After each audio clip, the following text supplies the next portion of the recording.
topics and opinions expressed in the following show are solely those of the hosts and their guests and not those of W4CY Radio, its employees, or affiliates.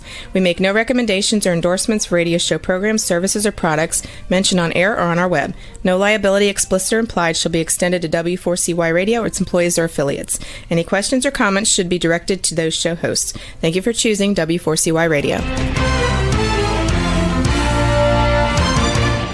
Welcome to the Ask the Expert show on W4CY Radio and Talk4 TV, where we bring you educational information from top local experts in the fields of legal, health, financial, and home improvement. Now sit back and listen to experts in family law, association law, hearing loss, business brokers, home care, along with many other topics. Now here are your hosts, Steve-O and Sophia.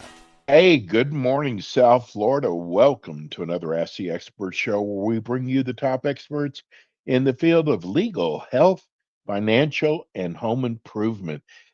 Today is our legal show, estate planning. And before I introduce our expert, first of all, I got to tell you, I lucked out on this one. The Rosenberg Law Firm, I got to tell you, has turned out to be one of our better shows, but we got a email from a lady who said she was listening to the show. She has a law firm that does her estate planning, and Andy told her something different. So she contacted another lawyer for a third opinion, and she said it turned out that Andy was right, and that she was going to be getting rid of the firm and contacting Andy. Wow, that's a great one. Good morning, Andrew. Hey, good morning. I want to know what was the issue. Thank God I had the right answer, but what was the issue? She didn't even say. She just said that Wow. she was listening to your show, that she got different information than her attorney gave her. She said she never questioned it until whatever information. And we talk a lot about wills and trust, and we go into some other areas. And maybe it's something with elder law that you said, Right. but who cares? She's going to be calling you up, getting rid of the Wow. firm she's using. But Wow. what a nice compliment. That Yeah. was nice. That's a great way to start the day. Thank you for that wonderful testimonial. No kidding. Andrew, I got to tell you, your show is so easy to do. I call it a very laid back on a topic that we know is very serious, estate planning. And we are in, I call it the Mecca, because the demographics of South Florida, it's in the older demographics. And this was a very hard show because we had lost an estate planning attorney who was actually with us for 10 years on a very horrible, horrible thing. And we really held off putting another estate planning show on. But I got to tell you, I'm so happy because you give such great information and people seem to love your stories. Okay. So don't ever stop the stories. Okay. Well, I Tell appreciate people about Rosenberg Law Firm. what's that? Tell people about the Rosenberg Law Firm. So Rosenberg Law Firm is a boutique firm. Um, you're basically, when you want to talk to the attorney, you're going to be talking to me. I'm the only attorney in the practice. I've had it for 30 plus years, and I have a lot of support staff. I have a support staff of, I think, 5 to 7 people involved, but none of them are the attorneys. I have paralegals, etc. Eventually, I may bring someone else into this to help out down the line. But right now, all we do is wills, trust, estate planning, probate, and elder law care. That's our main focus, and we've been doing it for a long time. And we're located in the Coral Springs or South Florida market area, although I can handle the entire state. Andy, tell people, because a lot of people, I'm surprised because there's a lot of estate planning shows out there, but I'm surprised that people still don't understand what elder law is. Yeah, well, there's different definitions, Steve-O, of elder law, I guess. This is how I describe it.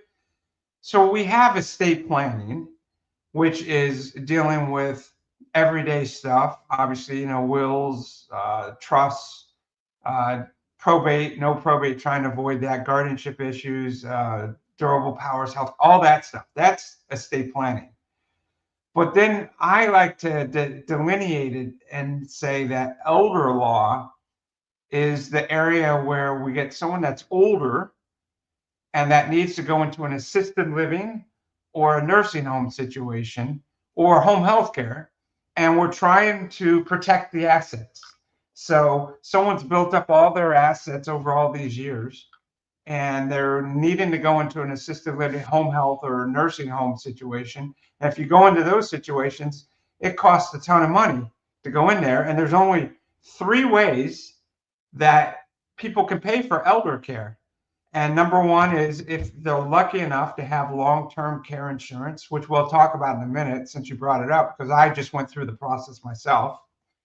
If you don't have long-term care insurance, then guess what, Steve-O? Your income and your assets are going to pay for the assisted living, home health care, or nursing home care situation until it gets dwindled down to nothing. And then once you have no assets and no income, then Medicaid kicks in and pays for things. So there's 3 ways. There's long-term care insurance, there's your income, your assets, and then once that's gone, there's Medicaid. And what elder care deals with is the process of going into an assisted living or home or nursing home situation, but trying to protect your income and your assets so it doesn't get dwindled to nothing. Because right now in the state of Florida, as of today, if you have more than $2,000 of assets, or you have income of a monthly basis of more than $2,901, you will not qualify for Medicaid. So your income and your assets are going to get dwindled till it's below 2,000 of assets, or until you have less than $2,901 of income, and then you qualify. So luckily, Florida has a wonderful situation. I can't always say that, but Florida is very accommodating for elder care. And we could do something called crisis Medicaid planning, where we can move the income and we can move the assets basically overnight within a month or so and get someone qualified. You don't have to wait for the 5-year look back, although that's another option. Everyone hears about this 5-year look back when you're dealing with Medicaid. So again, I know it's a long-winded answer, Steve-O, but elder care is dealing with, in my opinion, dealing with qualification for Medicaid, for nursing home and assisted living. I don't think people, even if you haven't delved into it, have any idea how much long-term care the costs are just outrageous. But so, Andy, are you saying that just your car alone, the assets of the value of your car, that's going to eat up that $2,000 right there, isn't it? Yeah, there's a lot. It's very easy, Steve-O, to go above that $2,000 asset situation. Now, there are exempt assets that we have to deal with. So a lot of things we look at. So a car typically is exempt. Okay. The home in Florida, in most cases, are exempt if it's set up properly. There's other assets that we can talk about, but I don't want to get too much into the weeds. But yeah, so it requires someone that has a specialty in the elder care arena to really sit down and go through things. In fact, before we got on the air today, I got a text from a client that says, I need to meet with you. My mom's not doing well. What do we do to protect it? So, we're going to have a meeting for that. But let's go back for a minute, Steve-O, because I mentioned that there's 3 ways to deal with paying for this stuff, right? Paying for an assisted living or nursing home. And the first way is long-term care insurance. And most people don't have it, okay? But it's the best way to have it. The best way to pay for it is long-term care. I can tell you my in-laws have it. Thank God they got it a long time ago. But here's the problem with this whole process in this industry. in the long-term care industry is that most people that have long-term care insurance policies, their premiums have gotten increased dramatically over the past 5, 10, 15 years. So if you've had it 20 years ago and you bought the policy, I guarantee you whatever you're paying a yearly premium for back then, you're paying probably double now what it was, if not Oh, triple now. So that's the problem that we're seeing with the long-term care insurance industry, is that they jack up these premium rates once they get you in, and it becomes unaffordable, and then people drop it. So there's a whole nother industry that has come up in this long-term care arena. I know we're talking estate planning, but we're kind of talking about insurance here a little bit. right. And that's life insurance. So there's now life insurance that have long-term care premium riders on it. So you can get life insurance that will have a long-term care rider on it, and you can use your life insurance for long-term care insurance coverage if needed. And the beautiful thing about that particular scenario, and I don't get paid either way on this stuff, but the nice thing about this is that once you buy that insurance, that life insurance with that rider on it, it's locked in and the premiums never increase. So there's a big shift for people going towards that type of investment for long-term care rather than the normal traditional long-term care insurance situation. I could tell you, I just went through this, Steve-O, and my wife got through with flying colors and had no problems whatsoever getting coverage, whether traditional long-term care or the life insurance with the rider. I got denied. Wow. Yeah, I got denied with long-term care because, you want to know why, Steve-O? Your health issues? I had a heart attack, if you remember, 9 years ago, and I'm diabetic. I mean, I'm very much under control and I don't take insulin or anything like that, but technically in the medical records, it says I'm diabetic and they just don't want any part of it. So I went through the other avenue, which is the life insurance, and I got approved, no problem. So go figure. Well, we know we had a couple people write us, Angie, wanting to know how you're doing. I'm doing great, thank God. It was a huge wake-up call back. I was 48 at the time when I had it. I was very much in shape. That's what saved my life because I'm a swimmer. And I had something called a widowmaker. I had 100% block of it, and people do not survive that, but I survived, thank God. And I decided 9 years ago, I was eating pretty healthy, but I changed my diet even that much more.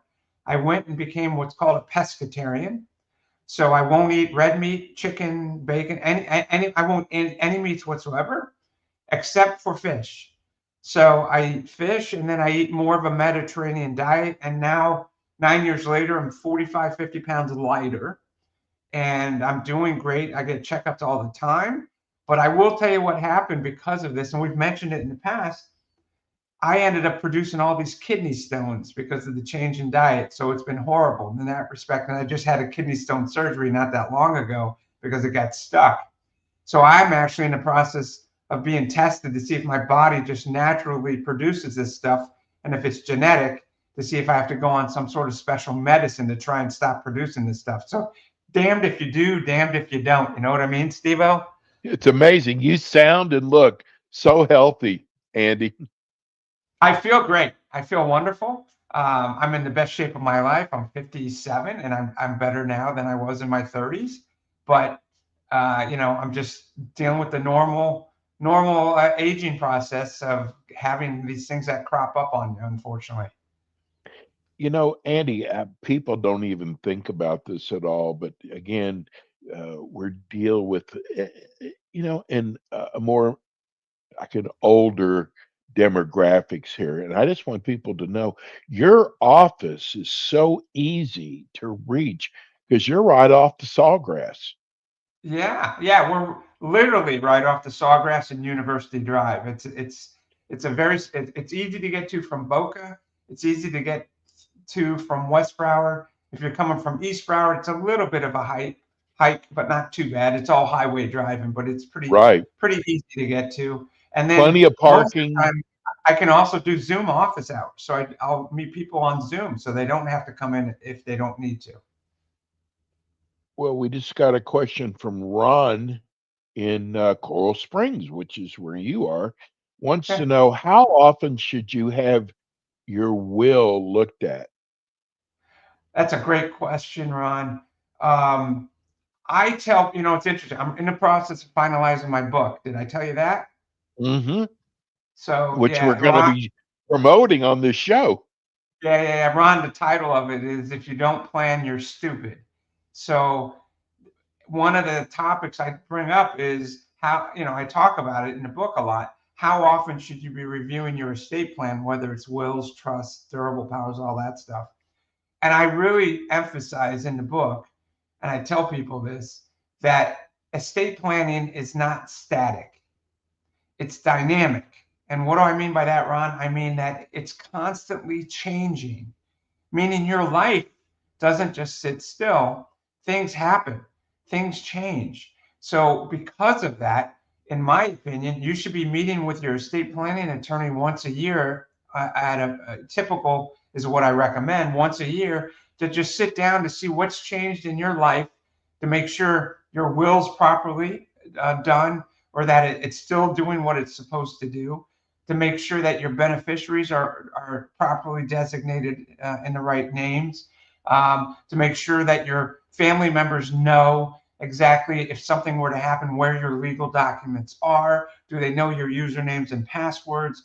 All sorts of things. So my recommendation, Ron, is, and I tell my clients, and actually I have this program. It's called the Estates in One Place Private Client Group that I created this year, actually, and and they pay for it. It's a yearly fee, but they get access to what I call a legacy portal, Stevo. So that's a private website that they can go in and they can they can list their assets, their liabilities, their usernames, their passwords. They can upload legal documents. They can record videos, you name it. And then, God forbid, something happens to you, you can make sure that your loved one who's going to be in charge has a username and password for that site, so that when something does happen, they can go in and they could see a roadmap of what you have, because it's always a disaster. So that's one thing. In addition, what I recommend as part of my private client group is I tell people we need to get together once a year.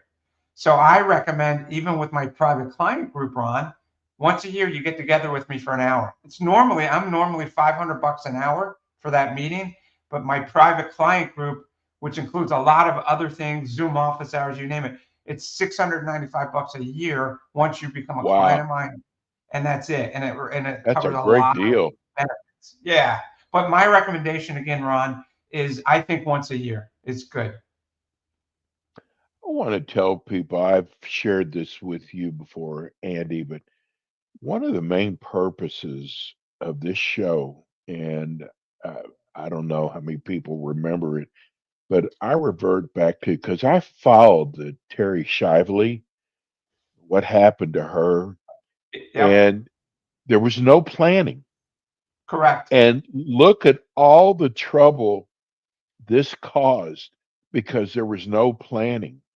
And that's really one of the main purposes of having an estate planning show on here. I mean, we've got so many different shows, legal, health, financial, but to me, after watching what the Shively family went through for not having a plan, that would have been so simple to come in, say to your office, Andy, and sit down with you and work all this out. But that's really the main purpose for this show.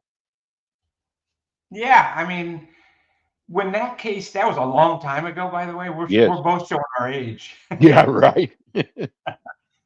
But it Because of stuck that, out in my mind because it was every day it was on the news. that was a horrible situation. And for people Yes. that don't remember, I think it was Terry Schiavo. Um, Yes. what happened, and it happened here in Florida.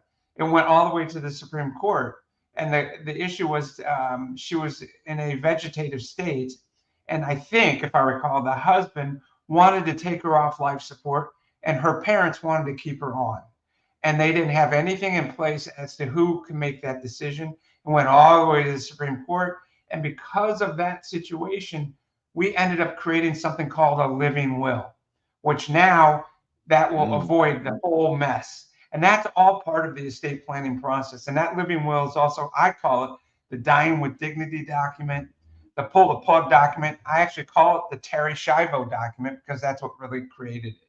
So unfortunately, Steve-O, there are more people that don't plan than plan. And Oh, then no. the family's in a horrible situation if that ever happens, where someone's on life support because they have to make that decision. So the living will in that Terry Schiavo scenario, that is meant to tell people, your loved ones, in advance, if I'm ever put on life support, what my wishes are, so they never have to worry about it. They know what your wishes were, which is a wonderful. I get more calls in my 30 plus years of practice for that one document saying thank you for having that in place for my mom, dad, brother, sister, spouse, whatever it is, because we knew what they wanted. We didn't have to contemplate that portion of it. And Steve-O, I'm a big hockey fan as you are, and go Panthers. Yes. But I Yes.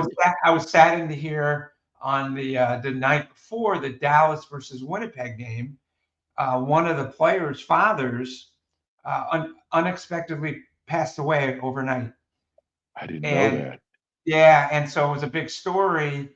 And the story was this player, I forget the Winnipeg Jet player, but was he going to even play? Obviously, obviously Right. life is more important than a game. But he immediately said, "I'm going to play." But my immediate thought was that they said it was unexpected, and my initial reaction is, I hope they had planning in place, because Steve, when I do my workshops, one of the articles I put up an article in my workshop, and it happened to be when I was visiting. Jason and I were visiting Duke Law School a year ago in April, when he was deciding whether to go there or not. And on my doorstep of the hotel room that next morning from USA Today was an article. And it basically said, and I put it in the workshop, that there are less people doing estate planning today than ever. And it's horrible. Wow. It's horrible. And I've been doing this for 30 plus years, and it's Why been is going that, down. Andy? I think, Steve-O, people are a couple things. People are afraid to face mortality, so they Yes. really don't want to talk about it or deal with it. And two, people are procrastinators. People like to push things off. They think it's not going to happen to them. They have time and all this stuff. I get calls all the time, Steve-O, from people that are unfortunately in the hospital dying from something, and they don't have anything in place. And I have to go to the hospital with witnesses and a notary and drop everything to create stuff to deal with it. So the only time, Steve-O, that I really saw a huge increase in estate planning was, guess when? COVID. Yep, COVID. COVID was a Wow. crazy time. People, they had no choice but to face it, because every night Right. we'd see it in the news how many people were dying. They literally had a roll of how many people were dying every minute.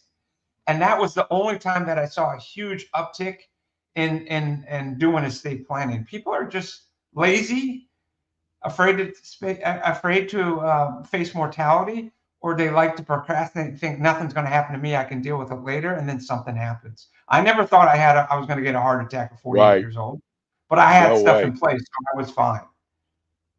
So, Andy, you do a lot of seminars. Do you have any seminars coming up? I do. I have one coming up this Wednesday, I think, the 21st, in Pembroke Pines at Total Wine. Again, it's Wednesday, the 21st, Pembroke Pine Total Wine, and that's going to be around 5:30 to 7 p.m. And you need to call to reserve at 954-755-7803, 954-755-7803. I have another one coming up, same, and it's going to be on estate planning essentials. The second workshop is going to be in Plantation on June 4th, or no, June 4th. June 4th, same time, but in the Plantation Total Wine. Well, I got to tell you, Andy, we are so lucky to have you. And God,